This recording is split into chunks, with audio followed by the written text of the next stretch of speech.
Oke, halo semuanya. Di video kali ini spesial karena mungkin sedikit cerita dulu.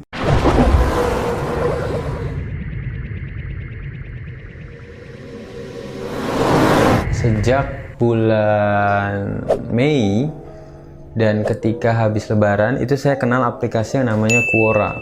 Di Quora ini jujur saya awalnya nggak ngerti gitu, ini aplikasi apa gitu, dan akhirnya saya baru ngerti itu setelah seminggu make gitu. Oh ternyata aplikasi ini isinya itu tempat semua orang bisa melontarkan pertanyaan, bisa menjawab, bisa ngelihat thread dan juga postingan dari yang lain yang seputar kehidupan gitu, apapun itu. Semua tema di Quora ada, dan itu menarik banget karena ya kita mau cari apapun ada gitu. Kita cuman pembaca atau reader pun kita bisa. Di kesempatan kali ini saya tuh pengen banget sharing ke kalian tentang pertanyaan yang ini mungkin banyak juga gitu ya dipertanyakan sama orang lain, yaitu apa dosa yang paling kamu sesali. Saya nggak mau membacakan semuanya, cuman saya akan membacakan sedikit komentar dari orang yang mereply pertanyaan tersebut. Apa dosa yang paling kamu sesali? Yaitu menjadi gay di umur 15 tahun dan positif HIV di umur 18 tahun. Mengapa saya bisa kena positif HIV? Karena saya ketagihan seks anal dan sering berganti-ganti pasangan. Perasaan saya campur aduk, sedih, iya dong, kecewa, wah 3 hari 3 malam setelah saya dinyatakan positif HIV bulan September 2021 lalu, rasanya saya ingin bunuh diri terus-menerus. Marah, mau ke siapa, partner saya aja ganti-ganti. Kok bisa tahu positif HIV? Karena saya niatnya hanya iseng untuk ikut tes VCT atau Voluntary Counseling and Testing yang sering ditawarkan oleh volunteer medis kesehatan di aplikasi Kencan Gay. Saat itu saya tes di Puskesmas A dibantu oleh seorang volunteer. Saya diambil sampel darahnya di jari. Setelah saya menunggu hasilnya keluar selama kurang lebih 3 jam. Saya dinyatakan positif HIV, lalu saya direkomendasikan untuk berganti ke Puskesmas B karena saat itu masih belum tersedia untuk pengobatan terapi ARV. Saya juga nggak tahu singkatan ARV apa ya. Saya juga baru tahu ada tes yang namanya VCT. Oke, kita lanjut. 2 hari kemudian, saya pindah ke Puskesmas B dan langsung tes VCT ulang. Hari itu juga, saya langsung diambil sampel darahnya kembali untuk dites HIV dan penyakit IMS. Saya juga nggak tahu singkatannya IMS apa. Ternyata, bukan hanya positif HIV saja, saya juga positif sifilis. Namun, saya masih harus direkomendasikan kembali oleh dokter untuk mengetahui berapa nilai CD4 saya untuk mengetahui ARV apa yang cocok dengan saya. Alhamdulillah nilai CD4 saya masih di atas rata-rata yang seharusnya. Jadi saya sudah bisa untuk melakukan terapi ARV. Apa saya cari dulu ya guys ya singkatan-singkatan ini, CD4, ARV, sebentar. Apa itu ARV? Apa itu ARV? Jenis obat yang disebut sebagai antiretroviral. ARV atau antiretroviral bekerja dengan menghilangkan unsur yang dibutuhkan oleh virus HIV untuk menggandakan diri dan mencegah virus HIV menghancurkan sel CD4. Ini dari Halo Dokter. Oke, pokoknya tentang HIV gitu lah ya guys ya. Kita lanjutkan. Dan ini adalah ARV yang saya dapatkan. Saya menyebutnya dengan vitamin Tole, TLE. Efek samping setelah minum TLE sangat membuat badan, pikiran, dan perasaan tidak nyaman. Saya mendapatkan efek samping seperti pusing, badan rasanya melayang, jalan serasa orang mabuk sempoyongan. Saya mengkonsumsinya tepat pukul 9 malam dan tidak boleh terlambat ataupun terlewat sekalipun. Karena saya harus mengkonsumsinya seumur hidup sebelum saya meninggal dunia. Udah guys, threadnya isinya itu aja. Jadi ada satu orang yang cerita dia menjadi gay di umur 15 tahun dan HIV dinyatakan positif di umur 18 tahun. Mungkin kalau dari kisah ini dia laki-laki ya, karena tadi dia bilang kalau mengapa saya bisa positif HIV karena saya ketagihan seks anal dan sering berganti-ganti pasangan gitu. Jadi kemungkinan dia laki-laki benar. Terus di sini dia bilang kalau awalnya iseng untuk ikut tes VCT atau Voluntary Counseling and Testing. Saya juga baru tahu ya ada yang namanya VCT yang sering ditawarkan oleh volunteer medis kesehatan di aplikasi Kencan Gay. Aplikasi Kencan Gay. Saya juga nggak tahu di dunia ini ada aplikasi Kencan Gay. Saat itu saya tes di Puskesmas A, saya disuruh ambil sampel darah, dan setelah menunggu 3 jam saya dinyatakan positif HIV. Jadi mungkin tesnya itu adalah menggunakan tes darah, mungkin kayak tes-tes yang lainnya ya, tes yang diambil menggunakan darah utama, terus hasilnya keluar kurang lebih 3 jam dan dinyatakan positif HIV. Nah, dia juga cerita kalau di sini dia bukan terkena positif HIV saja, saya juga positif sifilis atau raja singa. Jadi bukan cuman HIV yang dia kena ternyata. Dan ini ada fotonya, foto obat maksudnya, foto obat namanya apa ini? Tole yang tadi dia bilang. Dan ini harus diminum tepat pukul 9 malam dan tidak boleh terlambat ataupun terlewat sekalipun, karena saya harus mengkonsumsinya seumur hidup sebelum saya meninggal dunia. Oh,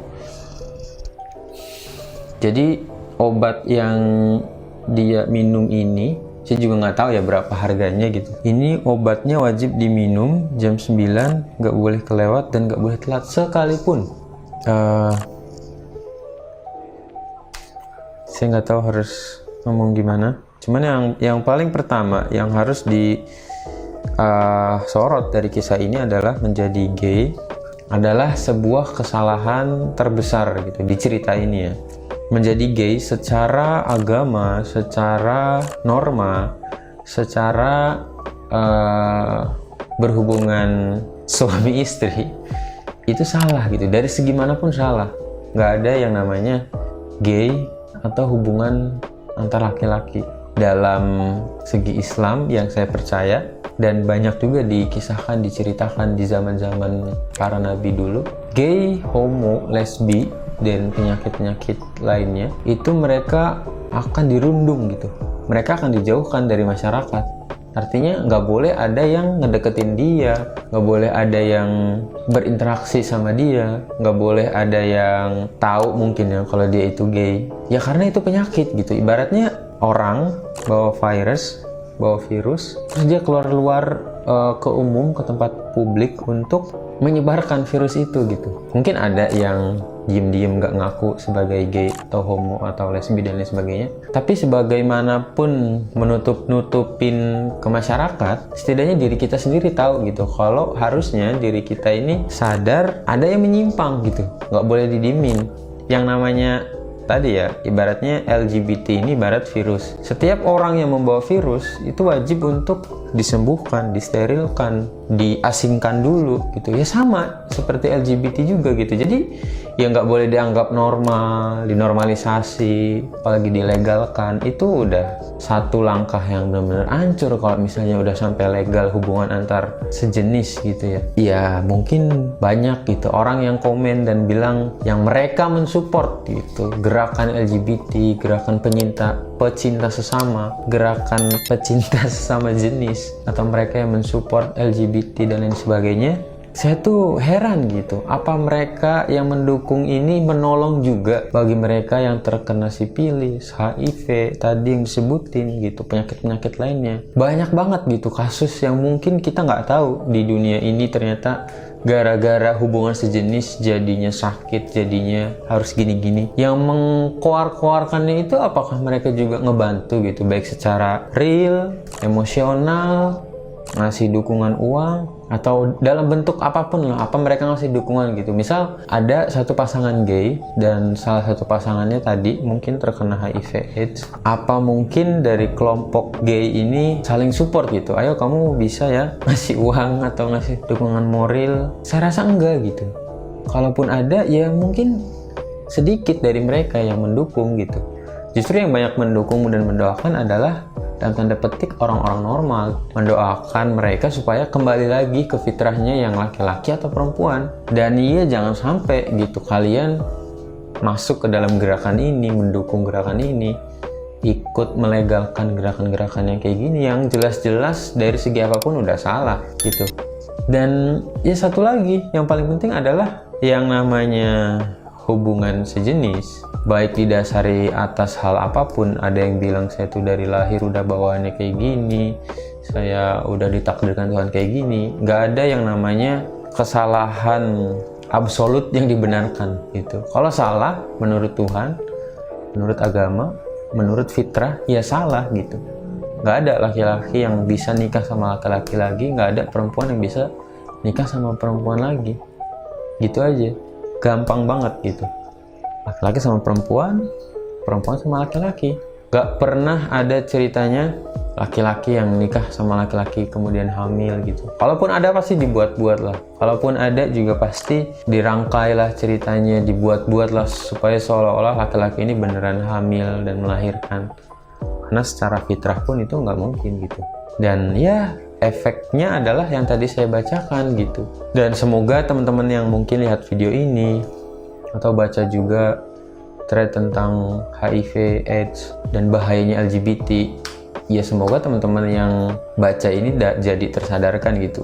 Tidak ada yang boleh dilegalkan, yang boleh disupport, yang boleh dipublikasi dari gerakan LGBT, gerakan-gerakan sesat lainnya. Justru kita tuh harusnya mendukung sesama gitu, mendukung teman-teman kita melawan justru gerakan-gerakan LGBT ini supaya hilang gitu, supaya nggak usah dikeluar-keluarkan lagi. Dan satu lagi mungkin yang karena tadi saya sorot adalah di umurnya yang masih muda. Ketika memang di umur yang segitu, yang sangat-sangat rentan, yang kita tuh nggak bisa cerita gitu ke siapa kita lagi ngadepin masalah, kita lagi ngadepin sulitnya hidup kayak gimana, kita lagi kesusahan seperti apa, atau justru mungkin analisa dari diri kita yang mungkin keliru atau menyimpang. Coba kalian cari orang-orang terdekat yang kalian bisa percaya gitu kalau omongan dia itu benar. Kalau misalnya nggak punya teman dekat, nggak ada yang bisa dipercaya, kalian cari di Google, di apapun yang mungkin bisa kalian cari tentang bentuk perasaan yang kalian punya itu benar atau salah gitu. Kalian ngerasain seneng sama laki-laki itu benar atau salah gitu. Kalau seneng secara karakter, seneng secara mentality, mungkin nggak apa-apa gitu ya laki-laki ke laki-laki. Karena saya juga suka gitu sama pemain-pemain film yang keren. Tapi kalau untuk ke hasrat seksual, suka sesama jenis, itu udah jelas menyimpang gitu. Dan ketika kalian yang menonton video ini yang umurnya masih 15 sampai 25 mungkin, yang kalian lagi dalam proses pencarian jati diri, ketika kalian punya rasa itu, pastikan rasa itu adalah rasa yang salah. Kalian masih bisa ngebenerin diri kalian masih bisa ngerubah rasa yang ada dalam diri kalian untuk kembali normal lagi. Sukainlah orang yang beda jenisnya dengan kita. Kalau kita laki-laki, sukainlah diri kita sama perempuan. Kalau kita perempuan, kita harus suka sama laki-laki, dan kita pun akan menikah dengan laki-laki atau perempuan gitu. Jangan sampai kita punya perasaan seksualitas dan kita membenarkan perasaan kita yang ternyata salah gitu. Itu aja untuk malam ini. Semoga kalian sehat-sehat dan bahagia selalu. Bye bye.